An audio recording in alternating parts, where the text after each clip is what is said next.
বলো, আজকের শিশু আগামী দিনের বাংলাদেশ। আজকের শিশুরাই আগামী দিনের বাংলাদেশ। শিশুরা শুধু একটি পরিবারের নয়, তারা একটি জাতির ভবিষ্যৎ।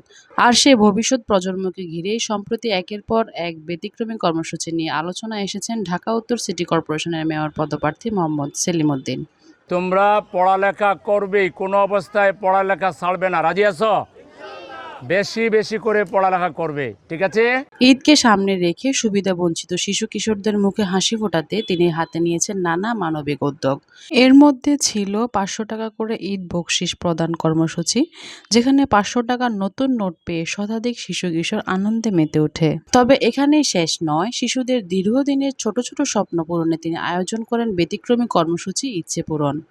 শিশুদের নিয়ে যান মার্কেটে আর তাদের নিজের পছন্দ মতো ঈদের পোশাক কিনে দেন। আমাদের বাচ্চারা যাতে কাপড় চোপড় সুন্দর পরতে পারে, সেই ব্যবস্থা রাষ্ট্রকে করতে হবে। রাষ্ট্র না পারলে আমরা যারা সামাজিক আন্দোলনে আছি, রাজনৈতিক আন্দোলনে আছি, আমরা করব ইনশাআল্লাহ। রেল লাইনের পাশের সুবিধাবঞ্চিত পরিবারগুলো শিশুদের জন্য ছিল বিশেষ আয়োজন। শতাধিক শিশু কিশোরদের হাতে তুলে দেওয়া হয় ঈদের নতুন পোশাক। নতুন জামা পেয়ে তাদের উচ্ছ্বাস যেন ছড়িয়ে পড়ে পুরো এলাকায়। শুধু উপহার নয়, শিশুদের নিরাপত্তা ও অধিকার নিয়েও সরব হয়েছেন সেলিম উদ্দিন। এক সংবাদ সম্মেলনে তিনি শিশু নির্যাতনের একটি শুমারি তুলে ধরেন। আইন ও সালিশ কেন্দ্রের পরিসংখ্যান বলছে, গত 16 মাসে এই দেশে 522টি শিশু হত্যা হয়েছে, 1223টি শিশু ধর্ষণের শিকার হয়েছে। গড়ে প্রতি মাসে 76টি শিশু হয় ধর্ষণের শিকার, না হলে হত্যার শিকার। আলোচিত শিশু রামিসা হত্যাকাণ্ডের বিচার ৩০ দিনের মধ্যে সম্পন্ন করার দাবি জানান তিনি। রামিসা হত্যা মামলা এবং চট্টগ্রামের 3 বছরের শিশু ধর্ষণ মামলার 30 দিনের মধ্যে চার্জশিট দিয়ে দ্রুত বিচার ট্রাইব্যুনালে বিচার সম্পন্ন করতে হবে। এই সময়ের ভিতরে এটা করা সম্ভব যদি সরকার আন্তরিক হয়। প্রতিটি কর্মসূচিতে শিশু কিশোরদের সঙ্গে গঠনমূলক আলোচনা করেন তিনি। প্রথমে আল্লাহর কথা শুনতে হবে, নবীর কথা শুনতে হবে, আর এরপরে কার কথা শুনতে হবে? মা বাবার কথা। মা বাবার জন্য একটা দোয়া আছে, তোমরা কে কে জানো? দোয়াটা কি? রাব্বির হামহুমা কামা রাব্বায়ানি সগীরা। স্বপ্ন দেখতে শেখান ডাক্তার, প্রকৌশলী, শিক্ষক কিংবা দেশসেবক হওয়ার। এই বাচ্চাদের মধ্যে থেকে আগামী দিনে এমপি হবে ইনশাআল্লাহ, কাউন্সিলর হবে ইনশাআল্লাহ, পার্লামেন্টের মেম্বার হবে ইনশাআল্লাহ। শিশুদের আত্মবিশ্বাসী ও মানবিক মানুষ হিসেবে গড়ে ওঠার আহ্বান জানান। আমার কাছে মনে হয়েছে তোমরা অনেক বড় হবা। কে কে মনে করো অনেক বড় হবা? হাত তোলো, কে কে মনে করো? মাশাআল্লাহ, সবাই তোমরা বড় হবা।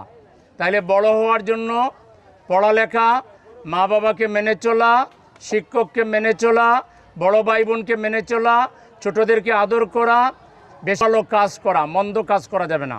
শুধু শিশুদের নয়, অভিভাবকদের প্রতিও ছিল তার বিশেষ বার্তা।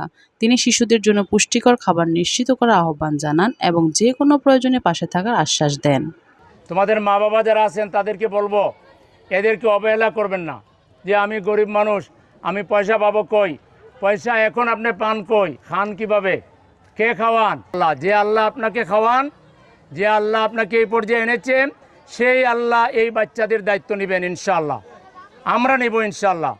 আপনারা বাচ্চাদেরকে পড়ালেখা থেকে ড্রপ আউট করাবেন না, স্কুল থেকে সরাইয়ে নেবেন না, এবং বাচ্চাদেরকে আদর করবেন, খাওয়াবেন। নিজে খাইতে পারেন না পারেন, ওদেরকে দুধ খাওয়াবেন, কলা খাওয়াবেন, ওদেরকে হেলদি হিসাবে পুষ্টিকর খাবার যেগুলো যথাসাধ্য ওদেরকে খাওয়াবেন ইনশাআল্লাহ।